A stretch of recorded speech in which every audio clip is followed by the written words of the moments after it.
Tengan la bondad de ponerse de pie. Vamos a orar al Señor. Vamos a pedirle su benevolencia para dar la palabra. Cierre sus ojos, por favor. Señor, muchas gracias por permitirnos estar ya en tu casa. Gracias por guardarnos y cuidarnos. Gracias por darnos sabiduría para estudiar tu palabra, para internalizar cada mensaje que nos das. Bendigo a esta preciosa congregación que ama tu palabra, que te obedece, que te honra. Bendigo a aquellos que diezman, ofrendan y siembran. Declaro prosperidad sobre cada familia aquí representada. Gracias por la visión que nos has dado de ser gente que abre su mano al necesitado, que comparte los bienes que tú nos das. Muchas gracias por permitirnos edificar nuestra fe al escuchar tu palabra. Gracias por permitirnos la hermandad entre nosotros y tener, Señor, una relación interpersonal agradable a ti. Gracias por ayudarnos a buscar tu rostro en la intimidad también. Gracias por perdonar nuestros pecados, nuestras faltas, por no retirarnos tu amor y tu cobertura. Te bendigo y gracias por aquellos que no vienen los jueves, que por alguna razón, Señor, deciden quedarse en casa. Bendíceles. Aquellos que están enfermos, que han sido atacados por el virus, ten misericordia y guárdalos, por favor. Y a nosotros que estamos sanos, por favor, rodéanos con tu sangre, que tu palabra sea sanidad a todo nuestro cuerpo. Perdona nuestras imprudencias también. Y gracias por protegernos. Te bendecimos. Bendice esta cuadra, a los vecinos, a los dueños de estos locales. Bendícelos. Y gracias por tu bondad. En el nombre de Jesús. Amén y amén. Así como estamos, vamos a leer la palabra en Éxodo, capítulo 1, verso 22. Vamos a leer un misterio que está aquí escondido. Entonces Faraón ordenó a todo su pueblo diciendo: todo hijo que nazca lo echaréis al Nilo, y a toda hija la dejaréis con vida. Voy a repetirlo. Entonces Faraón ordenó a todo su pueblo diciendo: todo hijo que nazca lo echaréis al Nilo, y a toda hija la dejaréis con vida.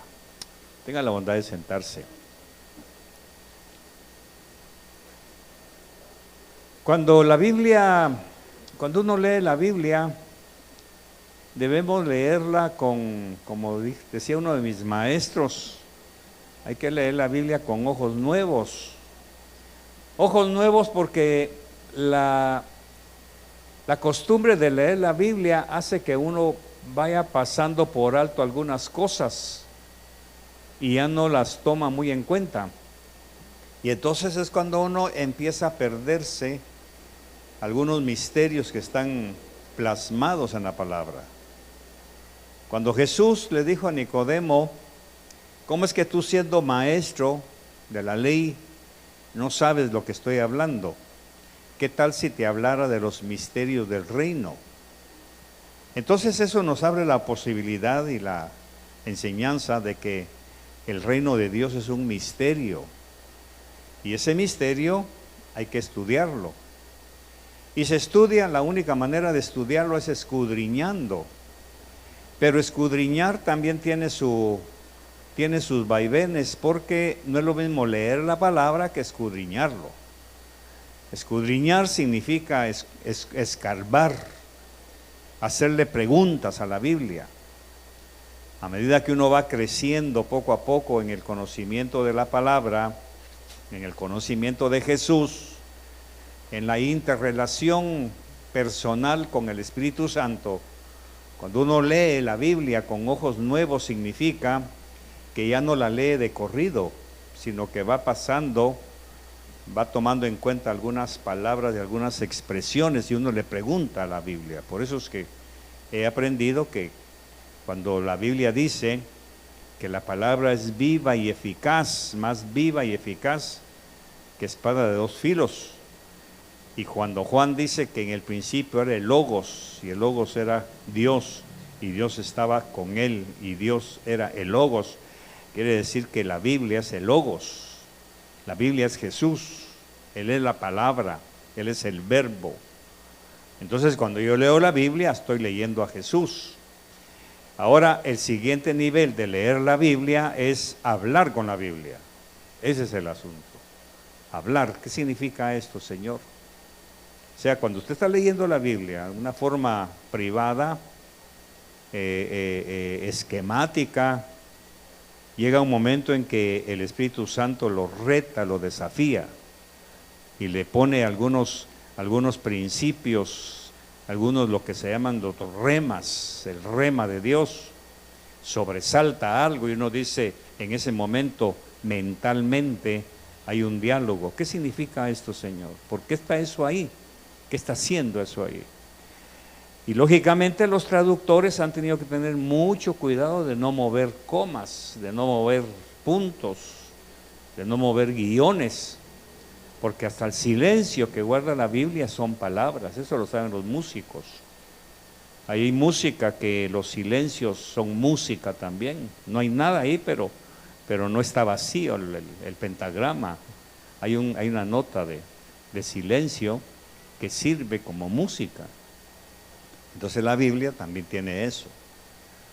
Explico eso porque hoy es noche de estudio, entonces es bueno que usted vaya subiendo de nivel. Estamos empezando un nuevo año y sería bueno que cada uno de nosotros vayamos a otro nivel de escudriñar la palabra y darnos cuenta que hay cosas que están ahí y que hemos pasado años leyéndola, pero llega el momento como hoy en que podemos detenernos y hacer un análisis escritural, es lo que se llama la alta crítica, ver eso, qué significa eso.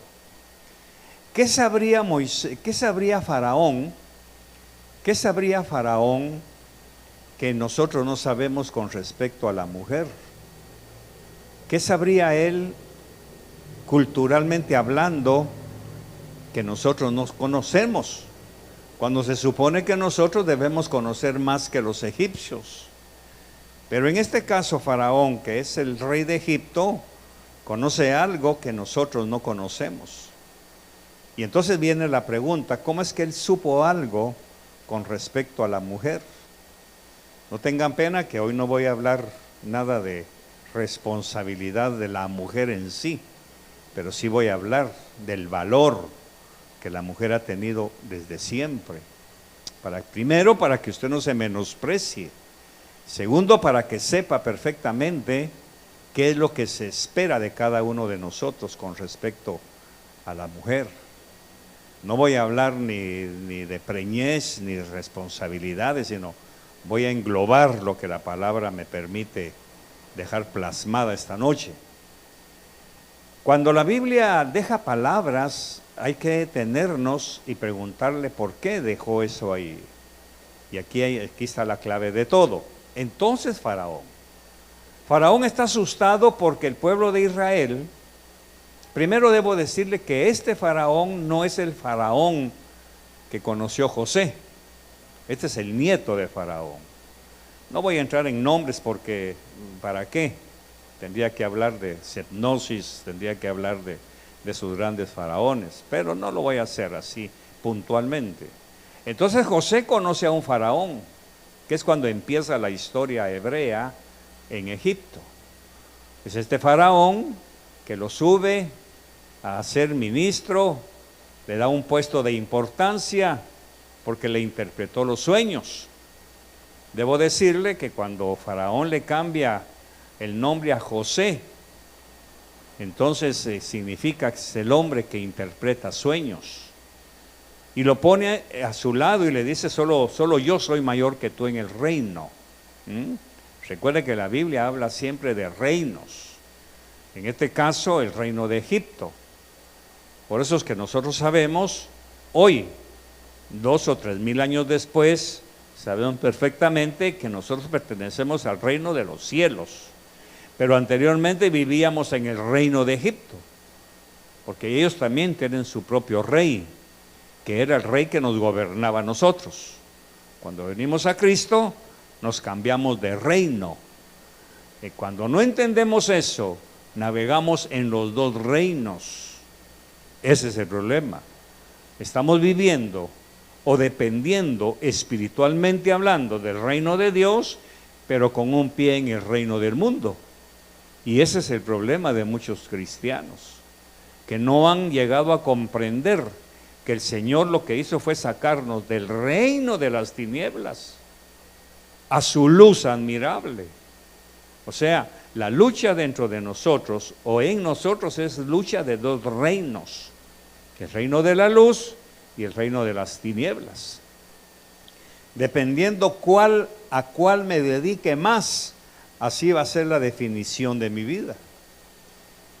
En mi testimonio, tengo que confesar que por un buen tiempo he caminado en el reino de las tinieblas. Y entonces, lógicamente, los frutos, la conducta, mis hechos han sido en las tinieblas. O sea, frutos de las tinieblas. Pero a medida que el Señor ha tenido paciencia conmigo, desde luego que no me ha quitado la vida, es porque me ha permitido ir a otro nivel e irme desprendiendo de las cosas del reino de las tinieblas, al igual que ustedes. Usted no es la persona que vino a Visión de Fe hace 5, 6, 7 años. Usted tiene que ser diferente. Ahora, si usted no es diferente, si no ha cambiado, si no ha dejado de participar en el reino de las tinieblas, usted tiene un terrible problema. No ha nacido de nuevo. O sea, nacer de nuevo significa pertenecer al nuevo reino de la luz e ir dejando paulatinamente el reino de las tinieblas. Eso no sucede de la noche a la mañana. Es imposible que alguien se convierta a Cristo, o sea, que entre al reino de la luz y que ya no tenga nada que ver con el reino de las tinieblas. Eso es imposible, porque el reino de las tinieblas ha abarcado tanto el alma. Está tan acostumbrada al reino de las tinieblas en toda su dimensión, llámele pecado, carnalidad, lo que usted quiera. Y entonces venir a Cristo, venir al reino de la luz, es bastante, se va a llevar toda la vida pues. Incluso va a venir Jesús en las nubes y nos va a tener que transformar, porque no nos va a encontrar como Él quisiera. Y Él sabe que es imposible, por eso es que ha preparado el fenómeno de la transformación celestial, cuando se nos dé un nuevo cuerpo antes de entrar al cielo. Apocalipsis lo dice muy bien, y seremos transformados cuando vayamos por las nubes. Ahí se nos va a dar un cuerpo celestial para poder entrar al cielo. De otra manera no entramos. Mientras tanto vamos a seguir actuando con ese relente. Y la lucha que tenemos que tener es precisamente ir eliminando esos relentes que traemos del mundo. El problema es que cuando sale algo, brota algo. Quita eso y brota algo. Es una lucha constante. Excepto que usted ya termine su tiempo de vida, que ya terminó el proceso, entonces el Señor se lo lleva. A eso es lo que le llamamos muerte, que ya cumplió su proceso, ya terminó su proceso de esa batalla, de esa lucha. Pero mientras tanto, dice Pablo, mientras estemos en el cuerpo, seguimos luchando contra esa atracción de las tinieblas que estuvieron cobijadas dentro de nosotros. Entonces Faraón, lógicamente, el primer faraón que encontramos en la Biblia es el que conoce José. Luego viene otro faraón, y como cada uno de ellos eran plenipotenciarios, que eran hasta que moría, podía subir el otro, entonces lógicamente se levanta un tercer faraón, que ya no supo quién era José. Ya la historia de José se diluye en el tiempo y se pierde la memoria de José. pero quedaron los hijos de Jacob, que son es el pueblo que encontró este hombre. Y es fácil entenderlo cuando dice en el verso 1 que se había levantado dice en el verso 8, y se levantó sobre Egipto un nuevo rey que no había conocido a José. Y dijo a su pueblo: he aquí el pueblo de los hijos de Israel. Fíjese que no dice hebreos, sino hijos de Israel, porque hebreos viene la palabra hasta con Abraham, el hebreo, que significa el del otro lado del río. Bueno, este pueblo, dice, de los hijos de Israel, sabían perfectamente que Jacob era el fundador de esta dinastía. Es más numeroso y más fuerte que nosotros. Entonces, lógicamente, Faraón se da cuenta que ese pueblo había crecido tanto, que ahora resulta que como tiene costumbres que no eran las de ellos, el hombre se pone temeroso. Sus consejeros le dicen: mira, hay un pueblo ahí que no adora a tus dioses. Y empieza una lucha. Aquí es en donde usted y yo aprendemos que nuestra conducta, cuando es agradable a Dios, despertamos los celos del reino de las tinieblas. Eso lo puede ver en su vecindario, con su jefe, con sus compañeros de trabajo, que ven que usted es diferente, que usted no adora lo que ellos adoran. Y es cuando empieza la cizaña, empiezan las pullas, como se dice, para sacarle las tinieblas que ellos saben que hay adentro de usted. De alguna manera lo saben. Y quieren obligarlo a hablar esas palabras blasfemas para después reírse. Y no que sea evangélico, pues. Ahí está, ya perdió. Las tinieblas lograron sacarnos. Y ahí es en donde muchos de nosotros nos descuidamos. En nuestra conducta, en nuestro lenguaje, en nuestro comportamiento. Por eso es tan difícil permanecer en el reino de la luz. Difícil permanecer intachables. Por eso cuando usted lee la palabra dice que encuentra muy pocas personas intachables, muy pocas. Y su andar con Dios era así, y era perfecto, y era justo, y era aquí. Pero son hombres que lucharon contra ellos mismos. Su peor enemigo eran ellos mismos. Y por el compromiso que habían adquirido de levantar el nombre del Señor, fue que ellos murieron a su yo y se entregaron a esa pasión por agradar a Dios. Y es lo que nos sirve a nosotros de ejemplo. Por eso ahorita que pasaron las fiestas, muchos fueron al reino de las tinieblas, por la presión que ejerce, la presión familiar, la presión social, la presión tradicional, la presión de la cultura. Son varias presiones que van, ¿cómo se dice?, rodeando al cristiano para sacarle lo que todavía hay adentro. Entonces yo espero, como lo he enseñado otras veces, que este próximo diciembre del 2022 usted no caiga en ese juego satánico de permitir que las tinieblas le saquen lo que usted tiene todavía.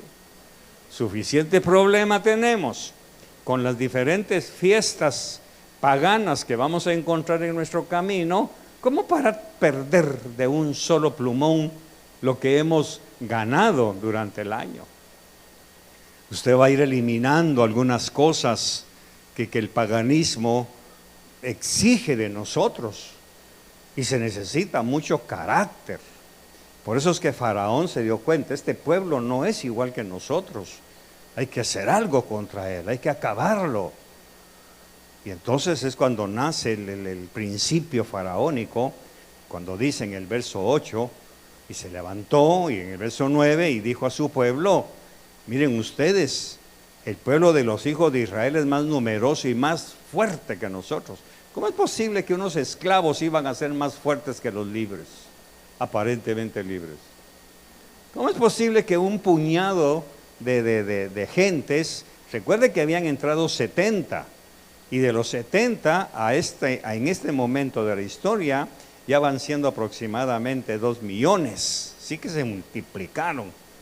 Pero si los hebreos o los judíos eran 2 millones, ¿cuántos millones serían los egipcios? No, ¿cómo se dice? La comparación numérica da risa. Sin embargo, Faraón los ve numerosos y dice, si estos en un momento de batalla se nos voltean, nos van a destruir. Hay que hacer algo para parar. Y como en la mente de Faraón, cada hombre era un guerrero. Para la mente de Faraón, por eso es que los censos que hacían antiguamente, David, por ejemplo, que Dios los reprendió, era para saber con cuánta gente cuento para una batalla. Y se olvidó de que quien peleaba sus batallas era el Señor, por eso fue que lo castigó con aquellas famosas 3 condiciones que le puso. Entonces Faraón es igual. Él mira el montón de hebreos, el montón de hijos de Israel, y lo que ve son guerreros, no ve pusilánimes. Por eso dice, es más numeroso y más fuerte que nosotros. Eso quiere decir que el mundo nos ve fuertes, nos ve vencedores, nos ve invictos, nos ve gente de valor, gente de carácter. El problema es que nosotros, por la herencia de aquellos 8 espías, nos vemos como cucarachas. Somos nosotros, pero ellos nos ven fuertes. Entonces es Dios levantando su bandera, es Jehová Nisi, honrándonos. Pero solo nosotros nos vemos como mango chupado. ¿Qué tal, hermano? Aquí, hermano, mango chupado. No, sáquese eso. Entonces Faraón ve al pueblo numeroso y más fuerte. Verso 10. Procedamos pues astutamente con él. ¿Con quién? Con el pueblo. No sea que se multiplique y en caso de guerra se una también con los que nos odian y pelee contra nosotros y se vaya de la tierra. Aquí ya tenemos también otra perlita, que ellos saben que nosotros no tenemos nada en común con ellos. No los odiamos, pero por aquello que los odiáramos, se nos tiran primero nosotros. Por eso, cuando usted tiene un problema con un vecino, es porque huele, él sabe que usted es superior a él, lo ve superior. Y entonces va a tratar de fastidiarlo, ya sea para sacarle las tinieblas que hay allá dentro de usted, o a desesperarlo de tal manera de acabarlo. Esa es la lucha. Entonces, el problema no es contra usted, el problema es con el reino que usted representa. Ahora, disfrácese del reino de las tinieblas y usted no tiene ningún problema. Hable como ellos, actúe como ellos, haga lo que ellos hacen. Y el domingo venga a la iglesia, que no se den cuenta, no ponga coritos, ponga sus rancheras, ponga su música, vístase como ellos y toda la cuestión, y usted no va a tener problemas. Pero si usted empieza a ejercitar su conducta cristiana, sus hábitos cristianos, tenga por seguro, porque Jesús lo dijo, el que quiera vivir en santidad sufrirá persecución. ¿Qué persecución? De las tinieblas. Para que usted no pueda vivir en santidad, sino que viva como ellos. Entonces no hay ningún problema. Entonces estamos hablando del faraón que no conocía absolutamente nada de José. Verso 11. Entonces pusieron sobre ellos capataces ¿para qué? Para oprimirlos con duros trabajos. Dese cuenta. Por eso usted no se extrañe que en su trabajo a usted precisamente lo expriman, lo opriman, le exijan. Lo que ellos no saben es que mientras más lo opriman a usted, sacan lo mejor que hay en usted. Porque sabemos perfectamente, también con base en la palabra, que la aceituna, para que saque el mejor aceite, tiene que ser prensada para que pueda sacar el mejor aceite que tiene. Hablando del aceite de la unción. Entonces nosotros también tenemos que ser oprimidos de alguna manera, pero no para que nos volvamos como ellos. Vaya pues, voy a ir a su fiesta, me voy a vestir ahí cuando venga el carnaval, me voy a vestir de sapo, de culebra. Bueno, lo hemos visto en la iglesia, asombroso. Eso se llama claudicar de su fe, claudicar de sus principios, de sus bases. solo para que no digan, como se dice el dicho.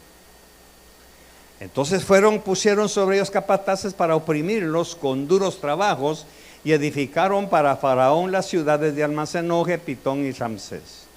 Pero aquí viene, verso 12. Pero cuanto más los oprimían, más se multiplicaban. Aquí viene el asunto. Mientras más lo opriman, si usted guarda sus principios, mientras más lo traten de humillar y de todo, sacan lo mejor, su mejor perfume, su mejor esencia, sacan su mejor néctar de usted, y Dios lo está observando, porque Dios está viendo todo esto. Entonces dice, y más se extendían, de manera que los egipcios llegaron a temer a los hijos de Israel. Asombroso, el mundo tiene que tener respeto por nosotros, pero para eso se necesita que usted se respete a usted mismo. No claudique en su forma de vestirse, de conducirse, no claudique en sus principios, en sus bases, soporte, y después lo van a admirar. Cuando pase eso, lo van a admirar y lo van a respetar de tal manera que hasta consejo le van a pedir. Y les amargaron, verso 14, y les amargaron la vida con dura servidumbre en hacer barro y ladrillos y en toda clase de trabajo del campo. Todos sus trabajos se los imponían con rigor. Aquí ya vemos que los capataces les daban duro a los hebreos, a los judíos. Y el rey de Egipto habló a las parteras de las hebreas, cuando vio que en lugar de menguar se multiplicaban más, agarraban más fuerza y nacían más patojos. Entonces el rey de Egipto habló a las parteras de las hebreas, una de las cuales se llamaba Cifra y la otra Púa, y les dijo: cuando estéis asistiendo a las hebreas a dar a luz y las veáis sobre el lecho del parto, si es un hijo, le daréis muerte, pero si es una hija, entonces vivirá. Aquí está el asunto. Aquí está el mensaje escondido. Y luego, lógicamente, dice que las parteras temían a Dios. Estas dos parteras después tienen una historia muy bonita en otros libros de la Biblia. Y no hicieron como el rey de Egipto les había mandado, sino que dejaron con vida a los niños. Pero ahora me voy a detener donde realmente me interesa enseñar. ¿Por qué dijo Faraón que mataran a los niños y dejaran vivas a las hijas? ¿Por qué a las hijas? ¿Qué hay escondido aquí? Faraón no era un hombre ignorante, era un tipo aconsejado por los demonios, porque cualquiera allá afuera tiene sabiduría humana, que es diabólica, satánica, es carnal. Así que este tipo tiene sabiduría, pero sabiduría infernal. Y entonces, cuando él dice que dejen vivas a las niñas, es por esto. Él se da cuenta que las parteras le están fallando. Cuando llegan las parteras, ya las hebreas han dado a luz a los niños y no pueden hacer nada para matar a los niños. Entonces viene Faraón, y con eso voy terminando. Yo sé la clave para terminar con los niños, porque cada niño es un guerrero futuro y un futuro enemigo de mi reino. Aquí viene el papel que juegan los hombres. No seamos pusilánimes, nosotros somos representantes del reino de la luz, donde quiera que estemos. Y por eso es el temor que tiene el mundo de nosotros los hombres. Entonces Faraón piensa: bueno, las parteras no logran eliminar a los niños, lo voy a hacer yo. ¿Cuál es? Maten a todos los niños que nazcan y dejen vivas a las niñas, para casarlas con egipcios. Y entonces, cuando estas niñas que tengan edad casadera se casen con un egipcio, automáticamente ese niño va a ser un egipcio en potencia y va a estar de mi lado.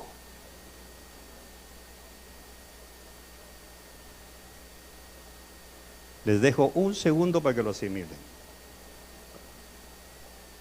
Entonces, el espíritu de Faraón sigue vivo. Sigue vivo.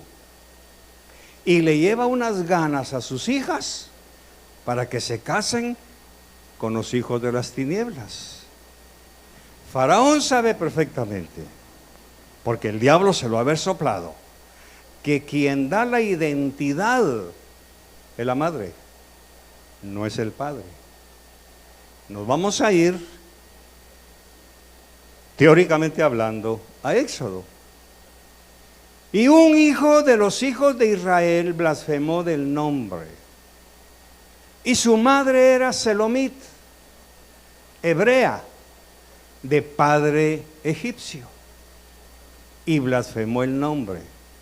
Y van con Moisés y le preguntan, ¿qué hacemos con ese joven que blasfemó el nombre? ¿Cuál fue la sentencia? Que lo maten a pedradas delante de todos los que lo oyeron.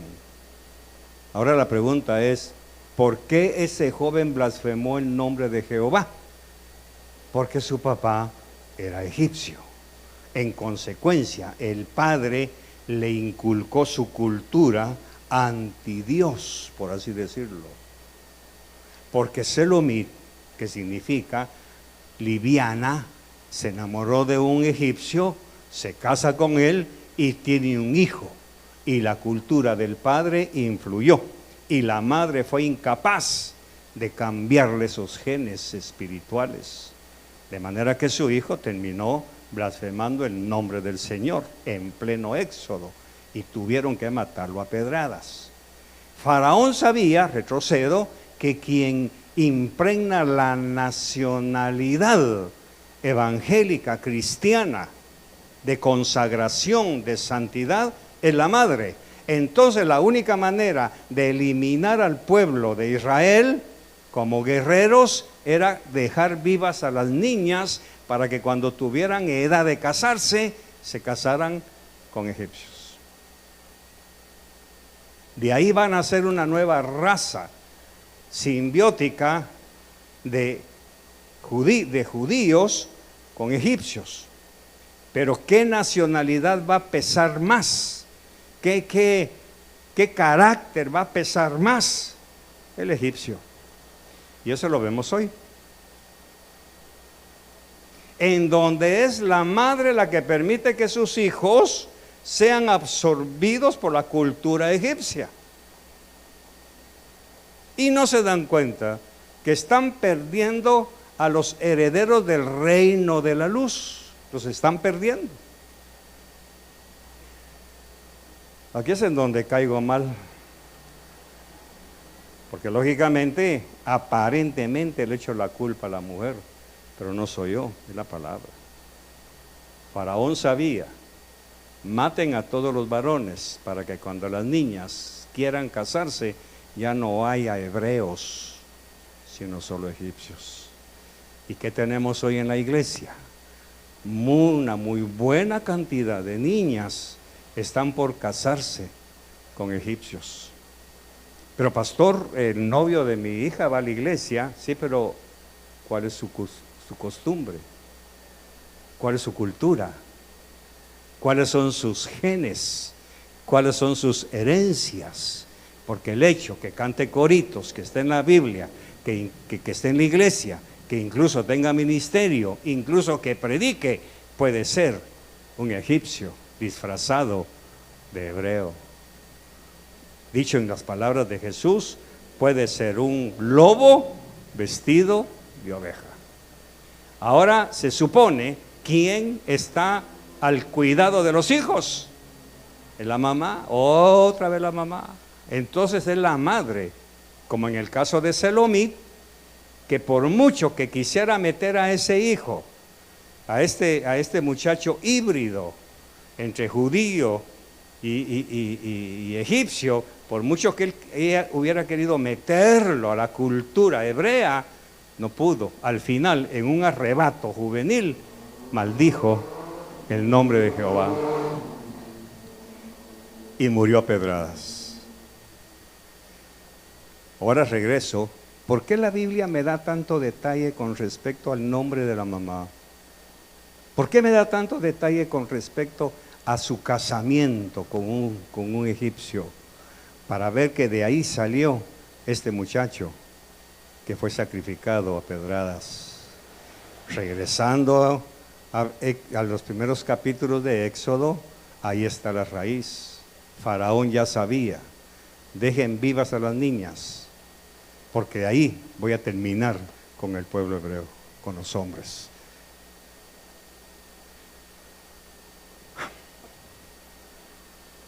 ¿Vamos a seguir siendo permisivas? ¿Vas a seguir dándole gusto a tu hija, teniendo amiguitos que aunque están en la iglesia no están de acuerdo a la palabra de Dios? La mujer ya está demostrado, y no necesito hacerlo más, pero la mujer tiene 2 letras del nombre de Jehová, Isha. Eso significa que tiene doble sabiduría con respecto al hombre. Es la mujer la que ve lo que el hombre no logra ver. Sin embargo, la mujer se ha vuelto tan permisiva, tan, voy a decirlo así, tan maleable por el hijo o por la hija, que permite ciertas relaciones que no están de acuerdo a la palabra. Lógicamente, como somos seres pensantes, más de alguna mujer estará pensando, pastor, pero ahora son otros tiempos, pero el mismo Dios que gobernó a los hebreos en Éxodo es el mismo que tenemos nosotros, porque la Biblia dice que Él es el mismo de ayer, de hoy y de siempre. Porque aún quieren, cuando sea madre, el mismo Dios que le está enseñando a su mamá a cuidar sus genes, a cuidar su linaje, a cuidar y ser exigente con Keren, cuando Keren sea madre de aquí a unos 30, 40 años, la misma orden le va a aplicar a ella. La misma, porque Dios no cambia. Así que ese argumento de que esos eran otros tiempos, eso no es válido en absoluto.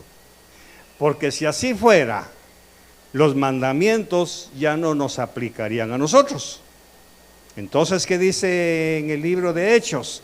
Entonces, comamos y bebamos, que mañana moriremos. No, porque ni una sola tilde, ni una jota ha pasado pensando que esos fueron otros tiempos. No, Señor, lo lamento mucho. Es el mismo Dios con diferentes facetas. Aquí se trata de Faraón. Hoy no se trata de Faraón, se trata del espíritu de Faraón. Por eso es importante estudiar y escudriñar, más que leer la palabra. Por eso muchos se han quebrado la cabeza diciendo que el libro de Esther no menciona a Dios para nada, pero ahí está Dios, tras bambalinas. Ya se los conté la vez pasada. Porque el Señor le dijo a Moisés, termina con Amalek. No pudo. Llega Saúl, termina con Amalek. No pudo. Y el espíritu de Amalek viene a través de toda la historia de los judíos. Y ahora resulta que en Esther está Amán, el heredero de Agag, que es el rey de Amalek. Y fue la única que logró cumplir ese mandamiento. Cuando quemó la casa, quemó la horca y dice que deshizo toda su casa, le prendió fuego y mató hasta a sus hijos. Pero no nos damos cuenta que es Amán el agageo. Agageo es un gentilicio de Agag, y Agag es el que ha venido fastidiando. Por eso es que la agarró contra Mardoqueo. Se ponía bravo cuando el hombre no lo adoraba y se ponía de pie. Ahí tenemos el espíritu. Hoy el espíritu que gobierna muchas familias cristianas no es el Espíritu Santo, es el espíritu de Faraón. Es el espíritu de Faraón. Y eso usted lo va a ver en todos sus niveles. Va a llegar un momento en que su trabajo le van a exigir que le suba ruedo a su falda, porque su ropa no se amolda a nuestro protocolo. Va a llegar un momento en que en su trabajo le van a decir, bájale un botón a su blusa, porque eso es lo que es, ese es nuestro protocolo, o ahí está la puerta. Va a llegar un momento en que en su trabajo le van a decir, como se estila hoy, si usted va los viernes al banco, ¿qué encuentra en las empleadas? ¿El uniforme o en jeans? porque ya es el sábado chiquito. Es el sábado chiquito, como le llaman. Y como el sábado ya no se trabaja mucho, entonces el viernes ya se acostumbra que el montón de ejecutivas llegan en jeans. ¿Qué va a hacer usted? Ahí está el mundo de las tinieblas, el reino de las tinieblas, tratando de engulirlas. Y termino, ¿con quién se van a casar sus hijas si no cuidamos el linaje de los hijos? Si usted no cuida el linaje de sus hijos, sus nietas se van a casar con egipcios. Padre, muchas gracias. Una vez más, gracias por tu palabra. Por favor, no permitas que yo baje la guardia y deje de enseñar lo que tú me revelas para tu pueblo. Ayúdame a no claudicar, Señor, a no negociar mi conciencia, y que aunque no les guste a mis queridas hermanitas, tu palabra, Señor, no se amolda a nosotros. Nosotros nos tenemos que amoldar a tu palabra. Ayúdanos y gracias. Bendigo la ofrenda en el nombre de Jesús. Amén y amén.